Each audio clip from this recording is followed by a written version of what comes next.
তৎকালীন সময় মানুষগুলো বিভিন্ন ধর্ম, বিভিন্ন তাদের যে গোত্র, তাদের বংশ নিয়ে, তাদের প্রাচুর্য নিয়ে, তাদের সৌন্দর্য নিয়ে, টাকা পয়সা নিয়ে, অর্থসাধ নিয়ে তারা বিভিন্ন ধরনের গর্ব করত।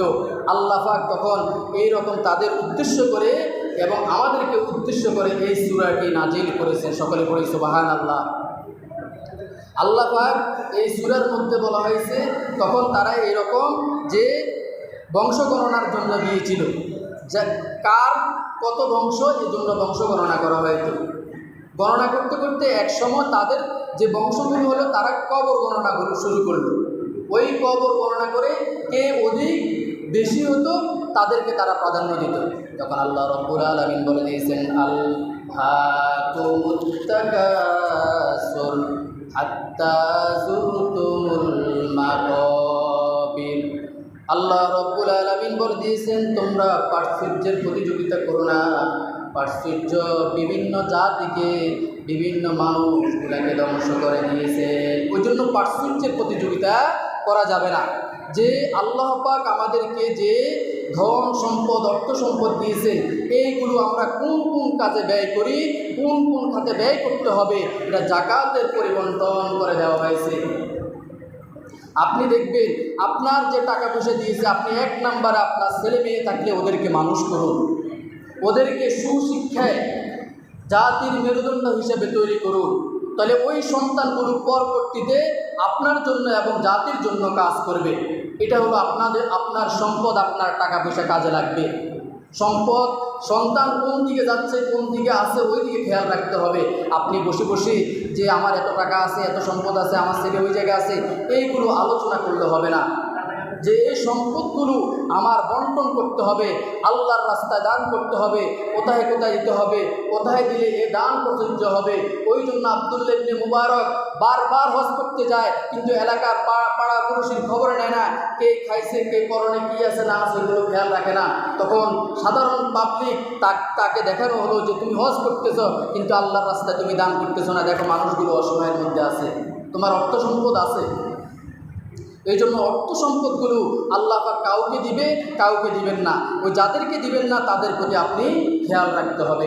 এই কুরবানিটা শিক্ষার উদ্দেশ্য হলো এটা, যে তোমার ভিতরে তাকওয়া আছে কিনা, তোমার ভিতরে ভয় আছে কিনা।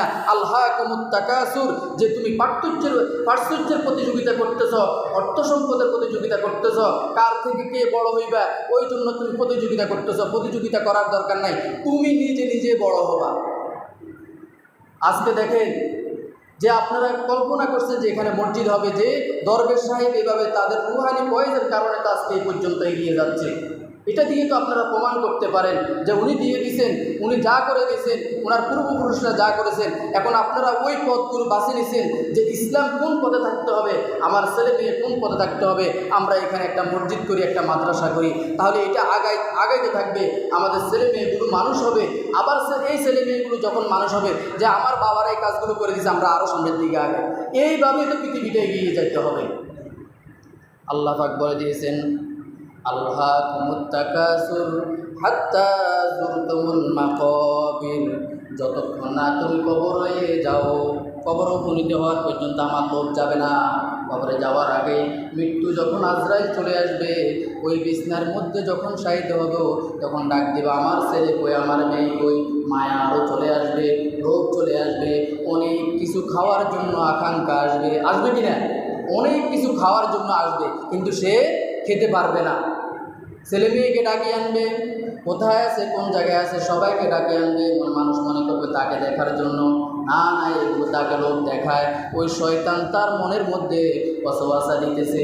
এজন্য আমরা টাকা পয়সা খরচ করতে, আল্লাহর রাস্তায় খরচ করতে, তখন আমাদের মনের ভিতরে দিব না দিব, এটা পয়সাটারে কসলাইতে এটা যখন গান চলে আসছে, তখন তো মনে হয় আমার পয়সাটা কান্না করতেছে, আমি দিতাম না।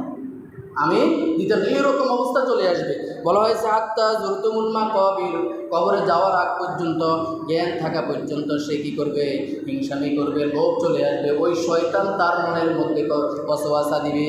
যেই রকম হযরত ইসমাঈল আলাইহিস সালাতু ওয়াস সালামকে যখন শোয়ানো হলো, মার কাছে চলে গেছে, বাবার কাছে চলে গেছে শয়তান। বাবাকে যখন কুমন্ত্রণা দিতে পারে না, এবার মার কাছে গিয়েছে, মাকে বললো তোমার ছেলেকে তোকে জবাই করতেছে, বা আল্লাহর মানে আল্লাহর হুকুমে তোমার ছেলেকে জবাই করতেছে, বা আল্লাহর হুকুমে যখন জবাই করে তুই তো মনে হয় শয়তান, শয়তানদের মধ্যে তুই লিডার, এই জন্য তুই এখানে আসে আমাকে কসবাসা দিতেছে, জবাই করতেছে করো। ওখানে পরীক্ষা টিকে গেছে ইসমাইলের মা হাজরা আলাইহিসসালাম, ইব্রাহিম আলাইহিসসালাম পরীক্ষার মধ্যে টিকে গেছে। ওই টিকে যাওয়ার সাথে সাথে তো কোরবানি শুরু হয়ে গেছে। এরকম কবর যাওয়ার আগ পর্যন্ত আমার আপনার মনের মধ্যে ওয়াসওয়াসা দিতে থাকবে। তারপরে বলা হবে কাল্লা সাউফা তা'লামুন, এটি সঙ্গত না, বসিরে তোমরা তা দেখতে পাবে, বা তোমরা তা দেখতে পাবে। যখন কবরে যাইবা তখন সব কিছু দেখবা, দেখার পর আফসোস করবা, হায় আমি দুনিয়াতে কী করছি, আমি দুনিয়াতে কী করছি। ওখানে আফসোস করলে আর লাভ হবে না। আমি অনেক সময় মনে মনে চিন্তা ধারণা করি যে শহর কেন্দ্রিক যে মসজিদ মাদ্রাসাগুলো, যা আগের পূর্বপুরুষেরা যে জায়গাগুলো দিয়ে গেছে, এখন তো ওই জায়গাগুলো কোটি কোটি টাকার সম্পদ, কোটি কোটি টাকার সম্পদ। বর্তমান সময় মানুষের তো দিত না যে এত সম্পদ, এত কোটি কোটি সম্পদ কেন আমি আল্লাহ রাস্তায় ব্যয় করবো। দেখছেন ওদের মনটা ছিল ওইরকম। এই জন্য যতটুকু পারে, যে যেখান দিয়ে পারে ওখান দিয়ে আমরা কী করবো, আল্লাহর রাস্তায় 1 টাকা থেকে 100 টাকা থেকে 1 কোটি থেকে আমরা যা পারি আল্লাহর রাস্তায় বিলিয়ে দিব। এটাই আমার আপনার জন্য সবিনা হিসাবে, যে সদকাই জারিয়া হিসাবে কবরের মধ্যে বকশিশ যাবে। এজন্য বলা হবে সুম্মা কাল্লা সাউফা তা'লামুন, তারা অচিরের সঙ্গত দেখতে থাকবে, তারা চাক্ষুষ চোখে দেখবে, দেখার পরে কোনো লাভ হবে না। অর্থ সম্পদ সব কিছু তার সামনে থাকবে, কিন্তু এমন সময় বলবে যখন মৃত্যু চলে আসবে, তখন বলবে আমার জমিনগুলো অমুকের অমুকে দিয়ে দাও, আগে কিন্তু ভাগ করে দেওয়া উচিত, ছেলেরটা ছেলের দেওয়া, মেয়েরটা মেয়ের দেওয়া, যেগুলো আল্লাহর রাস্তায় দিবেন ওইগুলো আল্লাহর রাস্তায় দেওয়া। কিন্তু পার্থক্যের প্রতিযোগিতা আপনার মধ্যে রেখে দিয়েছেন, পরবর্তী প্রজন্ম এসে এগুলো নিয়ে মারামারি কাটাকাটি করে, আর বেচার জন্য তারা চেষ্টা করে যে না আমি বেচবো না, আমার পূর্বপুরুষেরা দিয়েছে, আমি চেষ্টা করব এগুলো রাখার জন্য। হ্যাঁ, বেচার প্রয়োজন হলে তখন বেচবো, যে আমি ছেলে মেয়েকে আগে মানুষ করি, তখন আমার ছেলে মেয়ে মানুষ হয়ে গেলে আর এগুলো তারা বেচবে না, তারা কী করবে, যেটা আমার বাপ দাদার সম্পদ। পার্শ্বর্যতা রাখতে হবে, কিন্তু আল্লাহর রাস্তায়ও দান করতে হবে। কিন্তু এগুলো প্রকাশ করা যাবে না, এগুলো বড়াই করা যাবে না, অহংকার করা যাবে না যে আমার এত কারি সম্পদ আছে, আমার ছেলে ইংল্যান্ডে আছে, ইতালিতে আছে, সৌদি আরব আছে, ঢাকা 3টা বাড়ি আছে, এগুলো হলো অহংকারের কথা, এগুলো করা যাবে না। এটা হলো পার্শ্বর্যের প্রতিযোগিতাটা।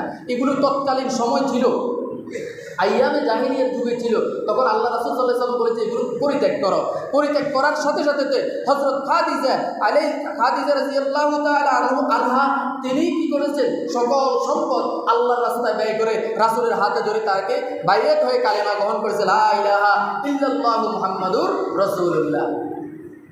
রাসূল সাল্লাল্লাহু আলাইহি ওয়াসাল্লামের একমাত্র যে প্রথম স্ত্রী তিনি ছিলেন হযরত খাদিজা রাদিয়াল্লাহু তাআলা আনহা। তার অনেক সম্পদ ছিল, তো আমার তো এত সম্পদ যে আমি যেহেতু মুসলমানে হয়ে গেছি, কালেমায় পড়েছি, সকল মানুষের মাঝে সম্পদটা বিলিয়ে দেন। ওখান থেকে আমার আপনার শিক্ষা হতে হবে। তারপরে বলা হয়েছে যে কাল্লা লাউ তা'লামুনা ইলমাল ইয়াকিন, সাবধান, তোমরা জ্ঞান অর্জন করেছ, নিশ্চিত জ্ঞান থাকা অবস্থা অবশ্যই তোমরা মানুষের মাঝে তার মহাচ্ছন্নতা দেখতেছ। জ্ঞানের পর্যায়ে বলা হয়েছে ওই জ্ঞানগুলো মানুষের মাঝে প্রসার করো আর নিজে আমল করার জন্য চেষ্টা করো। এটাই হলো কুরবানি ত্যাগ শিকারের মধ্যে থাকতে হবে, যে আমি জ্ঞান অর্জন করেছি, আমি যে জ্ঞান অর্জনটা করেছি ওই জ্ঞানটা মানুষের মাঝে প্রকাশ করব এবং মানুষকে বলার জন্য আমল করব। যদি সে আমল করুক আর না করুক, আমার বলার ইচ্ছা আছে, আমি বলতে হবে। এজন্য বলা হয়েছে সুম্মা লাতারাউন্নাহা আইনাল ইয়াকিন, আবারও বলি অবশ্যই তারা চাক্ষুষ চোখে দেখবে, সব কিছু তারা দেখবে। আল্লাযী জামাআ মালান ওয়া আদ্দাদা, পরের সূরা আল্লাহ তাআলা বলে দিয়েছেন ওয়াইলুল লিকুল্লি হুমাযাতিল লুমাযা, নিন্দা জানায় তাদেরকে যারা পশ্চাতে পিছনে সামনে গীবত শিকায়ত করে। তারপরে বলা হয়েছে আল্লাযী জামাআ মালান ওয়া আদ্দাদা, সম্পদ জমা করে আছে, আঁকড়ে ধরে আছে, কিন্তু গণনা করতেছে, মানুষকে দেয় না। মানুষকে দেয় না, কোরবানি করতেছে, পাক বন্টন সুন্দর মতন করে না, সুন্দর মতন তারা দেয় না। এই জন্য খেয়াল রাখতে হবে যে পাড়া মহল্লার মধ্যে এমন এমন মানুষ আছে যে বছরে 1 কেজি গোস্ত কিনে খেতে পারে না। ওদেরকে খুঁজে খুঁজে আপনি কোরবানির গোস্তগুলো বন্টন করার জন্য চেষ্টা করবেন, তার ঘরের মধ্যে পৌঁছানোর জন্য চেষ্টা করবেন। আল্লাযী জামাআ দাদা এসে শব্দ বলেছে, আপনার ইচ্ছে হলে আপনি 1 বছরও কোরবানি গোস্ত রাখতে পারেন, যেহেতু প্রযুক্তি আছে, ফ্রিজ আছে, রাখতে পারেন। কিন্তু পাড়া পরিস্থিতি দিয়ে আপনি তারপরে আপনার ঘরে রাখেন। আর যদি ঘরের সদস্য সংখ্যা বেশি হয়, আপনি পুরোটা রাখে দেন, কোনো সমস্যা হবে না। সব কিছু আছে, সব কিছু আছে আপনার জন্য। এই জন্য লা ইয়ানালুল্লাহু লুহুমুহা ওয়ালা দিমাউহা ওয়ালাকিন ইয়ানালুহুত তাকওয়া। আয়াতের মধ্যে বলা হয়েছে রক্ত মাংস কিছুই আল্লাহর মাঝে পৌঁছে না, পৌঁছে শুধু মানুষের তাকওয়া, দিল। মানুষের কি হয়? দিল পৌঁছে। গুনার বোঝা মাথা লইয়া কান্তাসি, মাফ করে দাও মাবুদ আল্লাহ এলাহি।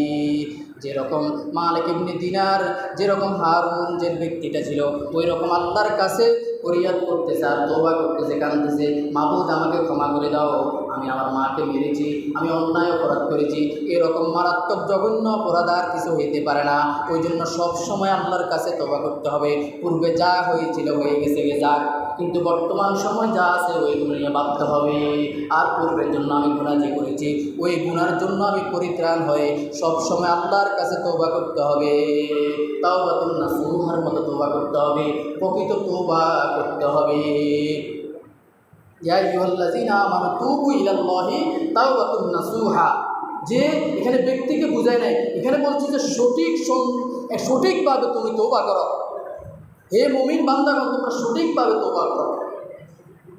এমন তওবা করবা যে মসজিদ থেকে বাহির হওয়ার পরে যেন আমি আর ভুল না করতে পারি, আমি ঘর থেকে বের হওয়ার পরে যেন আমি সুদে ঘুষে যেমন বিভিন্ন ধরনের কাজ অপকর্মের মধ্যে যেন আমি প্রতারিত না হতে পারি, ওই ধরনের তওবা করতে হবে।